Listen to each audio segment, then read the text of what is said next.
Hey guys, Ben Taylor here with Raw Motivations. If you don't follow me yet, I'm a self-aware narcissist on this channel, Instagram, Facebook, TikTok, to provide awareness, growth, healing, and change.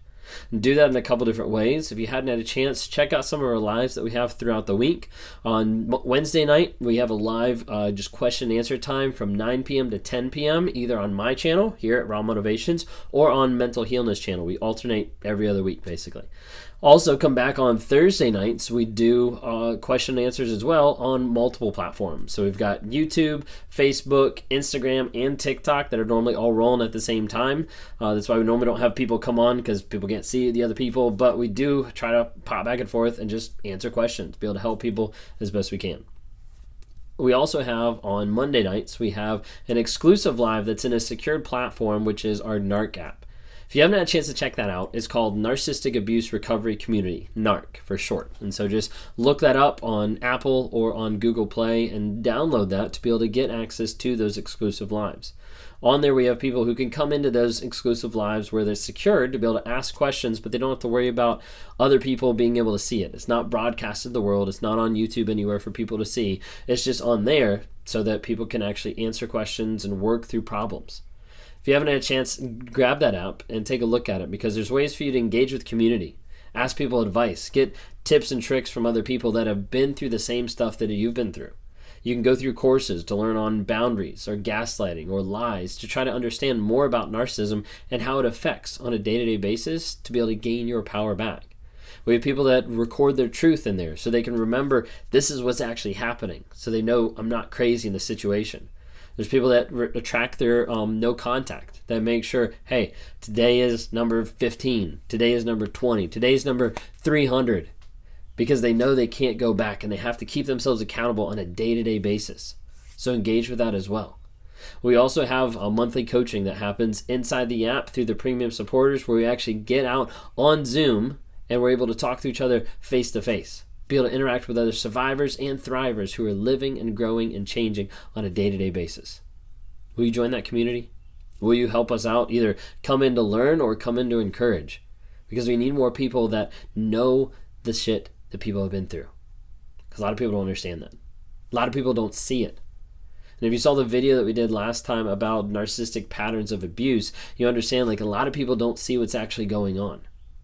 And as a result, they get stuck in it. We touched on a couple things last time under the patterns of narcissistic abuse. Again, we're going through the book, The Narcissist in Your Life with Julie Hall. What we touched on in the last video was refusal to take responsibility, projection of abusive behavior and selfish motives onto others, baiting, ridiculing, humiliating to gain advantage and feel superior, hypersensitivity to slights and criticism, pitting other people against each other. And so today we want to talk about endlessly demanding of agreement and admiration. See, a narcissist has very much black and white thinking. And so as a result, you either agree with them and you're a good person, or you don't agree with them and you're awful. Like you're dead to them. Like there's not really like an in-between of like you have your opinion, I have my opinion. Like there's like nuances. It's like, no, like this is black and white. You either fit here, you don't fit here. I either love you or I hate you, respect you or I don't. Like there's not really much like in between. There's not really any like gray area, if you'd say. So for a narcissist, the idea here of always demanding agreement is they want you to agree with them. If you don't, then you're kind of like dead to them in a lot of ways. And they always want your admiration.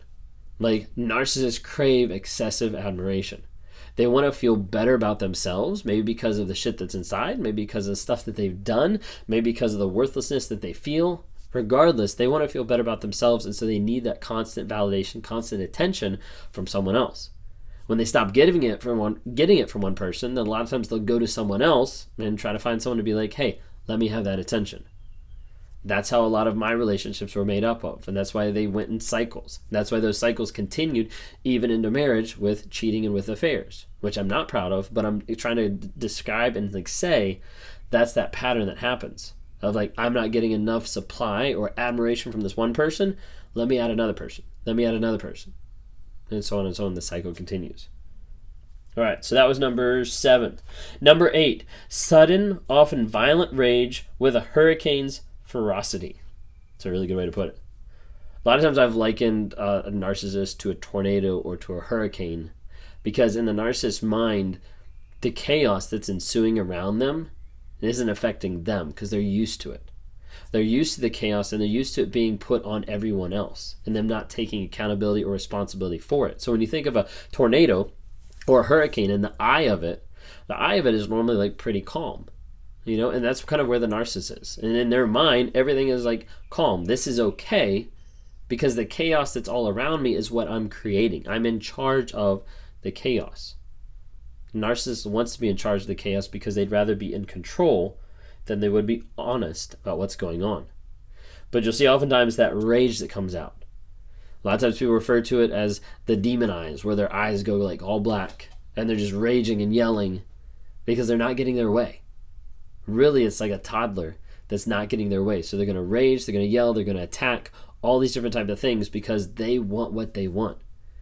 If they don't get it, if they don't get compliance, if they don't get admiration, whatever it might be, a lot of times it'll unleash the rage. Number 9, scapegoating loved ones.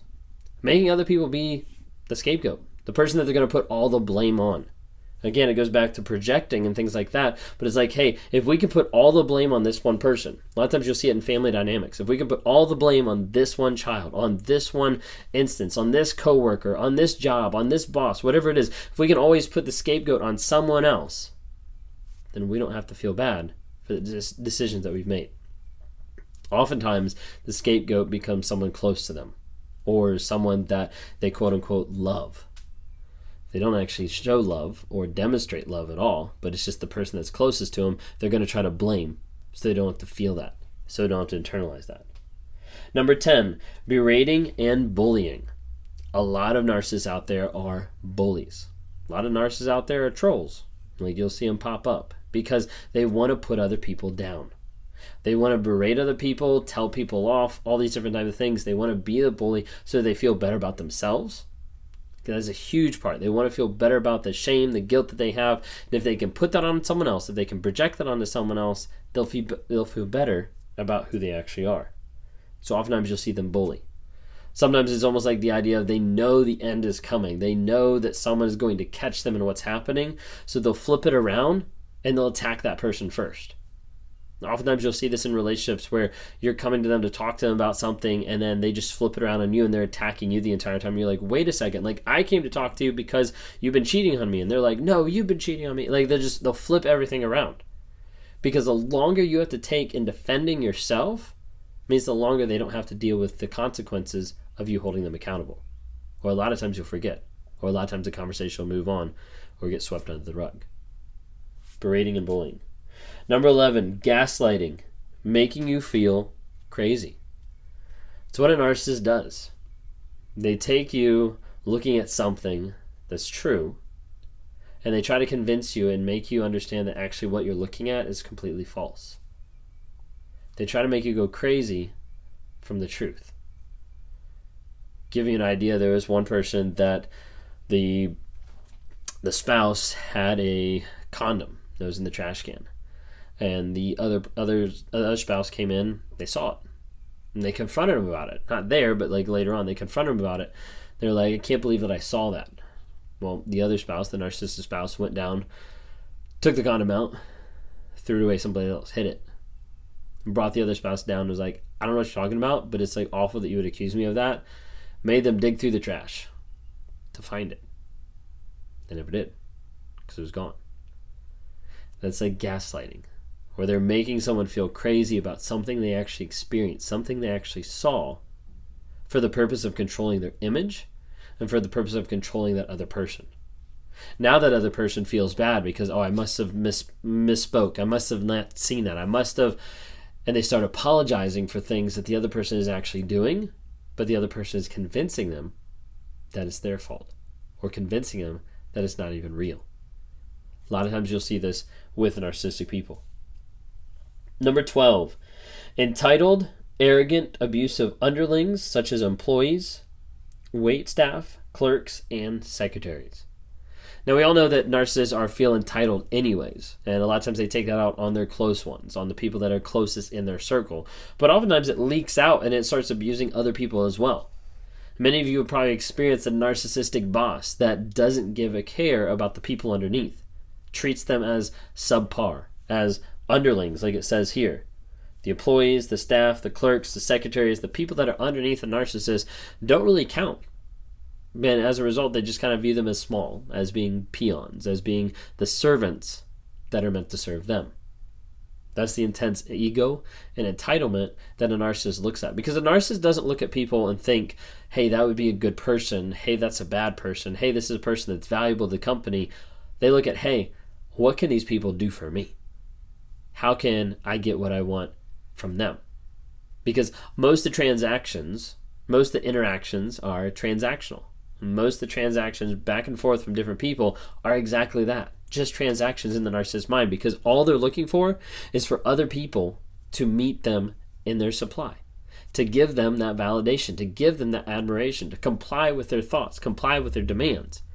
And a lot of times you'll have a narcissistic boss that just wants everybody to agree with them and tell them that they're the most amazing thing ever, when in reality that's not actually the case, but no one can talk to them about that because they're unwilling to be criticized or listen to any type of feedback. Hopefully that helps. We've got 4 more that we're going to touch base on the next video.